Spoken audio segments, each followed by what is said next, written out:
boiled lobster and sliced tomatoes. Could one possibly conceive of a more ideal marriage, Watson? Romeo and Juliet were clearly mismated by comparison.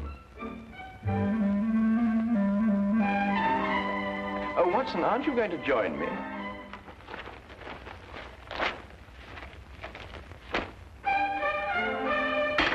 Oh, now, surely, Watson, you can't bear a grudge against me forever for something so trivial.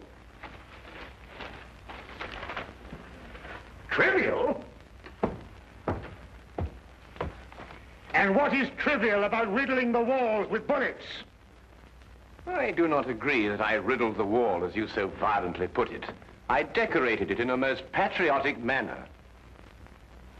Holmes, I have permitted and suffered many liberties in this flat.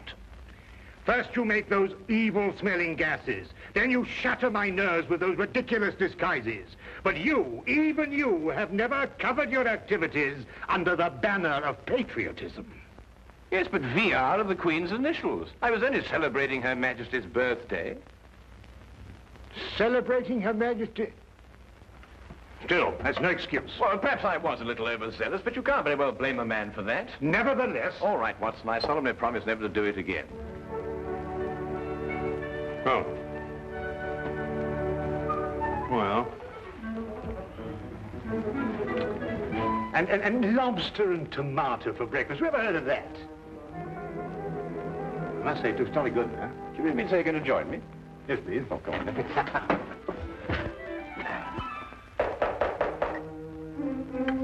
That's strange. I didn't expect her until noon. She must have caught the midnight train. Oh. You'll meet her in a minute. Oh. Now, I wouldn't want her to feel that she was intruding.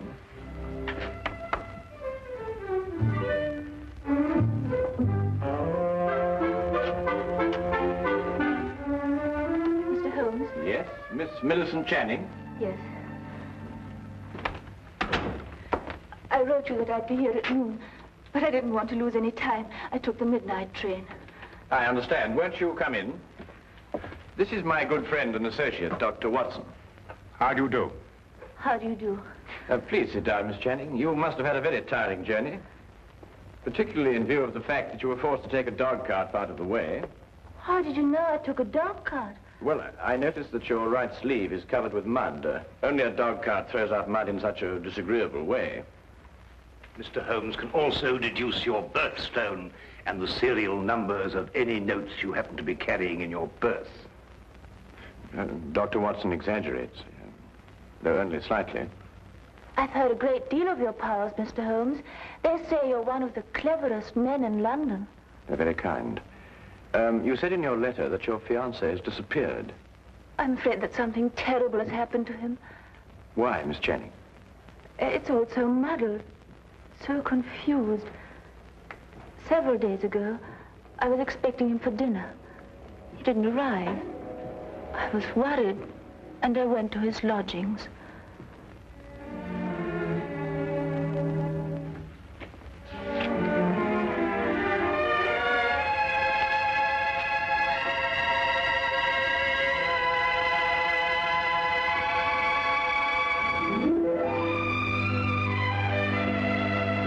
Millicent. They say of Mom it won't come to the mountain. Good heavens, we had a dinner date. At 8 o'clock. Oh, you must forgive me. I've been so deep in this, it completely slipped my mind. Millicent, how would you like to marry a full professor of English history at London University? I'd much rather marry you, John. I mean me. Well, are you serious? You still have 3 years before you can become a professor. It can happen in a month. Next week, perhaps. But how? Well, you know this research work I've been doing on 14th century English history? Yes? Well, I have reason to believe I've made the most amazing, the most fantastic discovery. Oh, tell me. Not until I put my theory to the test. And if I'm right, I can assure you there will be an immediate cheer for me at the university. And more than that, I'll be famous. Oh, but John, this is unfair, keeping me in the dark like this. I promise you it won't be for long. Tomorrow, I go to see Sir Thomas Greystone at Aberdeen to get his cooperation. He won't refuse because my success will bring him fame also. John, You simply must tell me what... Not another word tonight. I'll tell you everything when I come back the day after tomorrow. Remember, good things come to those who wait. But he didn't come back. Not the day he told me, nor the next day. I wired him at Greystone Castle asking him to explain the delay. I received this answer.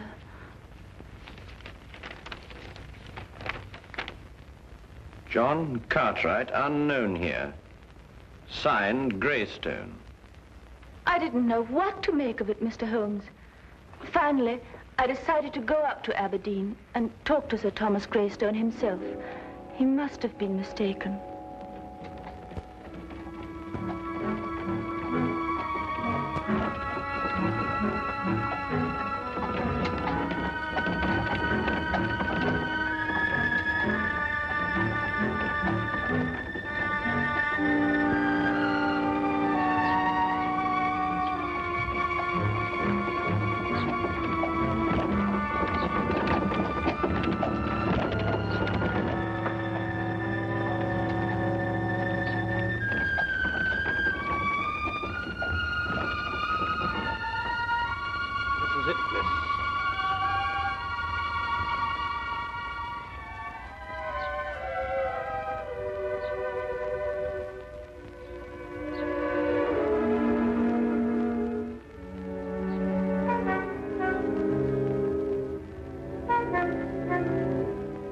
Certainly don't envy you, miss.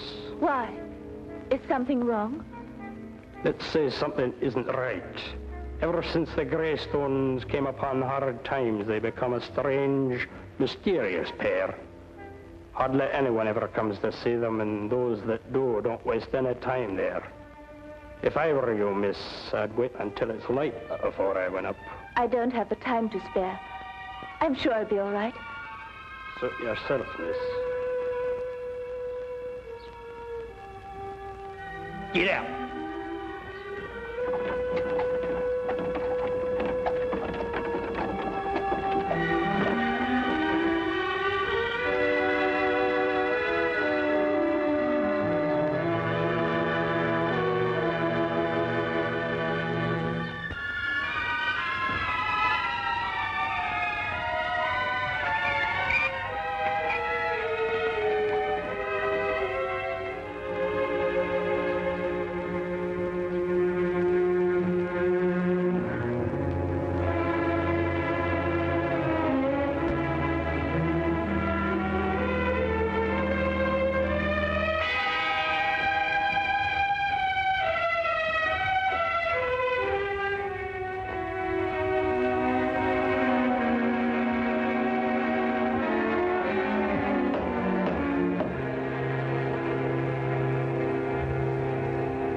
I'd like to see Sir Thomas Greystone, please.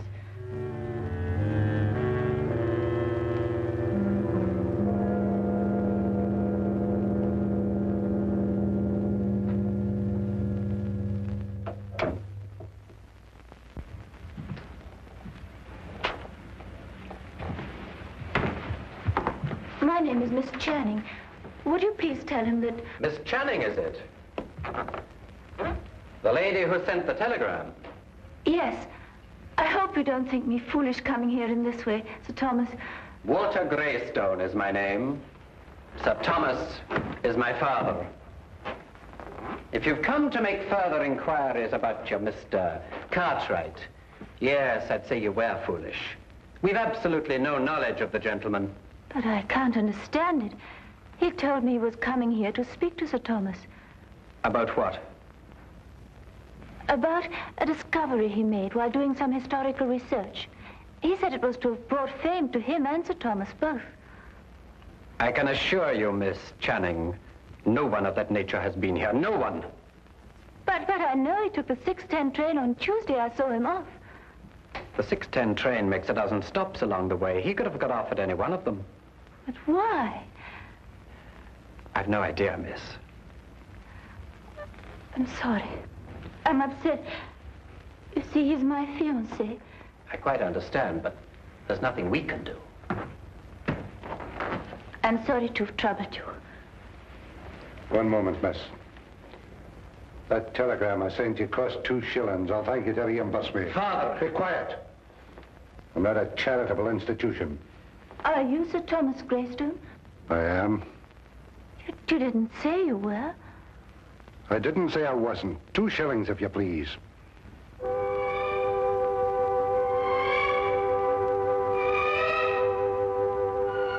you. Good night, to Miss Channing.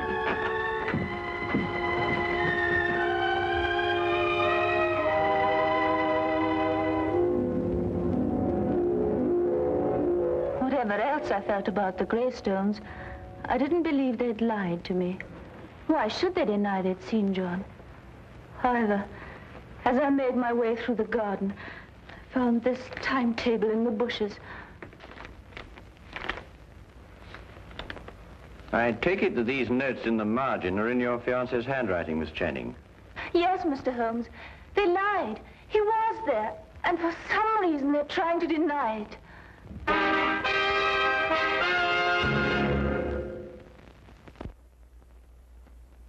He had evidently asked directions to the castle and jotted them down in the margin.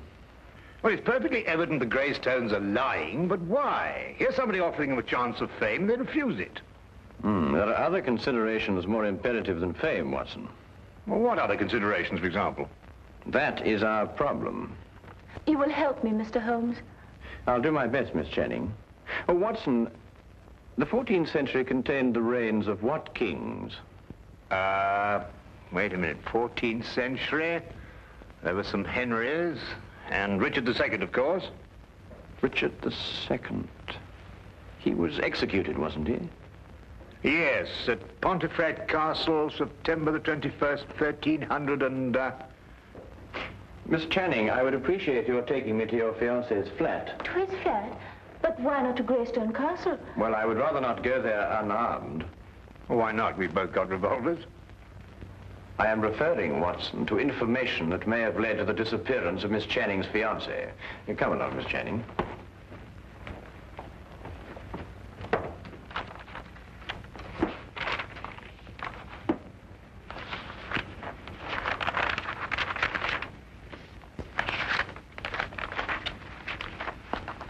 Well, I can't find anything there. Perhaps you'd have a look, Watson. Oh, thank you, Miss Channing. Thank you.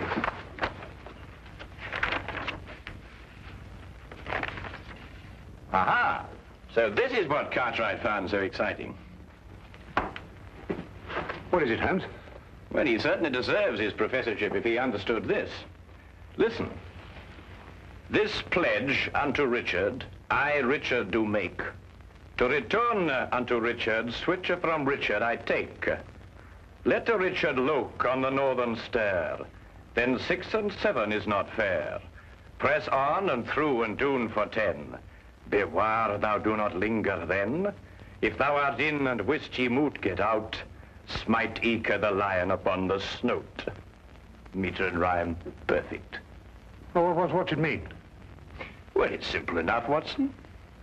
Look here, Holmes, sometimes I think you'd say that a trip to the moon on an umbrella is simple. Yeah. Well, analyze it piece by piece. The first part is nothing more than a receipt. A receipt? Certainly. This pledge unto Richard, I, Richard, do make, to return unto Richard such things as I from Richard take. Well, apparently Richard had entrusted his possessions to a loyal friend, and he had received his promise that they be returned. Yes, I see that. The rest of the inscription merely tells him how he may get his possessions back. Hence, let Richard look upon the northern star. A sort of map, so to speak. Quite so. Well, but what's all this got to do with Cartwright's disappearance? Well, in Wilkinson's biography of Richard II, it is mentioned that one of the king's most loyal supporters was Richard Greystone, the original owner of Greystone Castle. Cartwright must have had the idea that Richard had left his possessions with him. So he went up there to prove it? Yes. But that still doesn't answer why John hasn't come back. That answer, Miss Channing, may only be secured at Greystone Castle.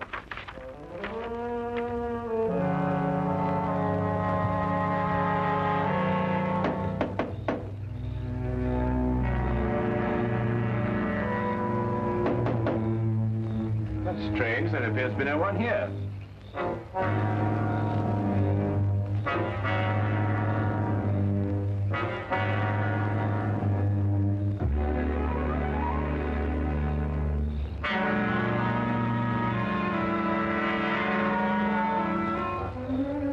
I'll go round and let you in. Aye.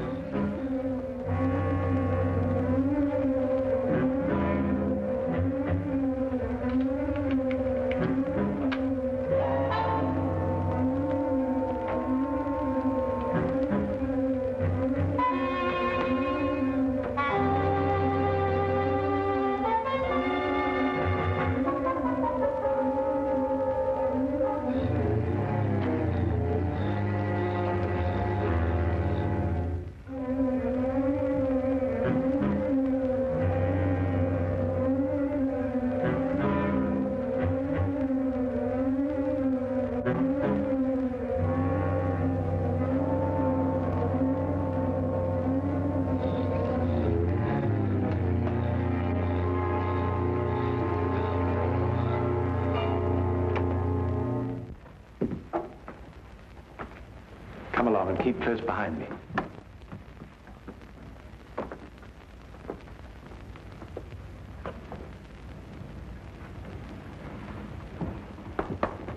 This pledge unto Richard, I, Richard, do make, to return unto Richard, switch from Richard I take.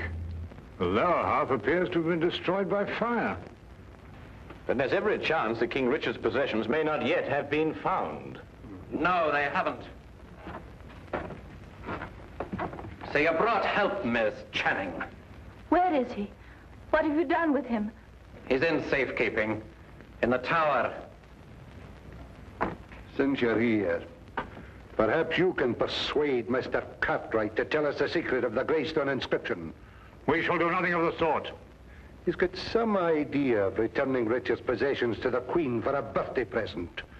They're worth a fortune, and they're rightfully mine. They rightfully belong to the crown. We won't argue rights and wrongs. Weigh this well. If you can't persuade Mr. Cartwright to talk, then not one of you will leave this room alive. In that case, I will not hang my fate on another man's decision. I'll lead you to King Richard's possessions myself. Holmes! Why be killed over a museum piece, Watson? Let's re-examine the pledge. This pledge unto Richard, I, Richard, do make, to return unto Richard such as from Richard I take. We can understand that much without your help. Go on. The meaning is perfectly clear. Whatever treasure may be hidden here belongs to the royal family and to nobody else.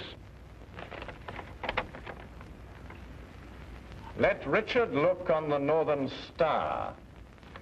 Well, that gives us the direction. Does it? One can look at the North Star from any point in this hemisphere. Your ancestor knew that. He said, let Richard look. And he meant this Richard. In other words, the direction may be found by facing north from this very spot. I am now facing due north. Then 6 and 7 is not far. What does that mean? Merely to pace off 13 steps.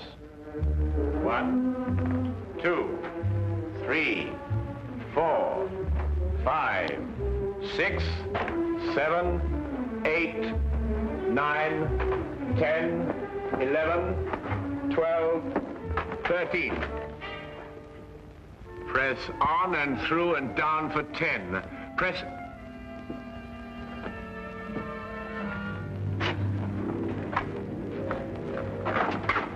Stairs! Through and down for 10. 1, 2, 3, 4, 5, 6, 7, 8, 9, 10.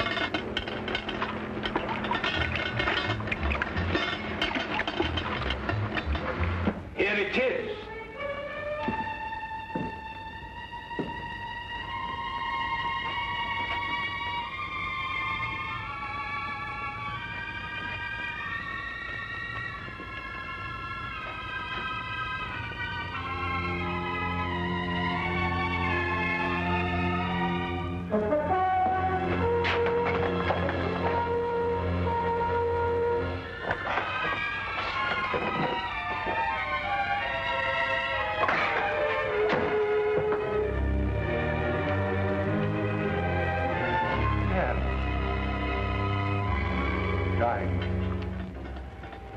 Rubies. Pearls, at last. I've been waiting for this moment for years.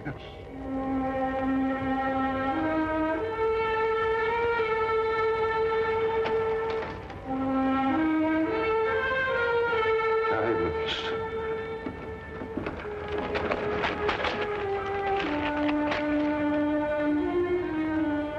Rubies. And now, if we may go. I'm afraid I can't let you go. But you promised.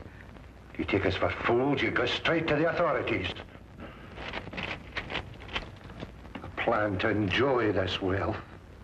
I don't see how, with or without us.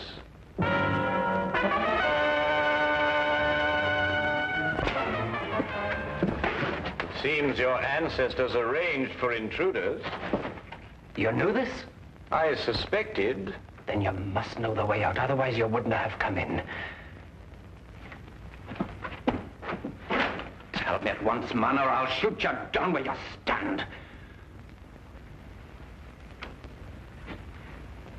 While only I have the secret to the door? Half the jewels. Half the jewels for a way out.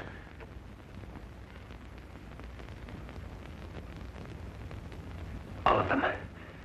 Show us how to get out, and we'll let you take them all. No. No, they're mine. Not one. Not a single gold piece. Are you daft, man? You want to rot here forever? The treasure's mine. The treasure's mine. You can't let them have it. Pay no attention. Give me the gun. You can have the treasure. Just the gun, please. The last two lines of the inscription read, as I recall, if you're in and can't get out, strike the lion upon the snout.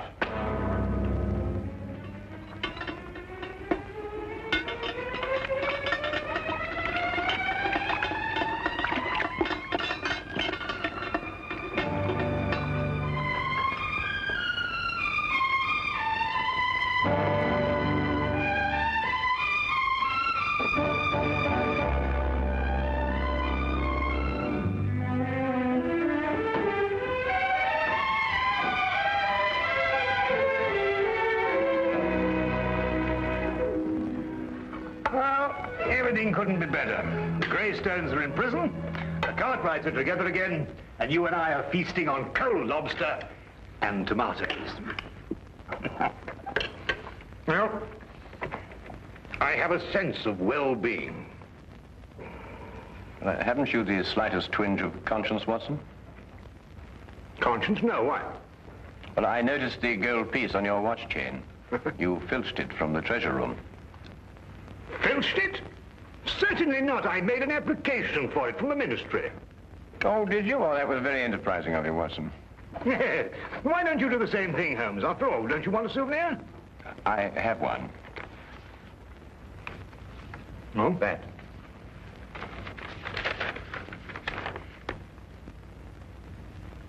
But Holmes, a personal letter of thanks from Her Majesty. Why, Holmes, congratulations. Well done. Oh, thank you, Watson.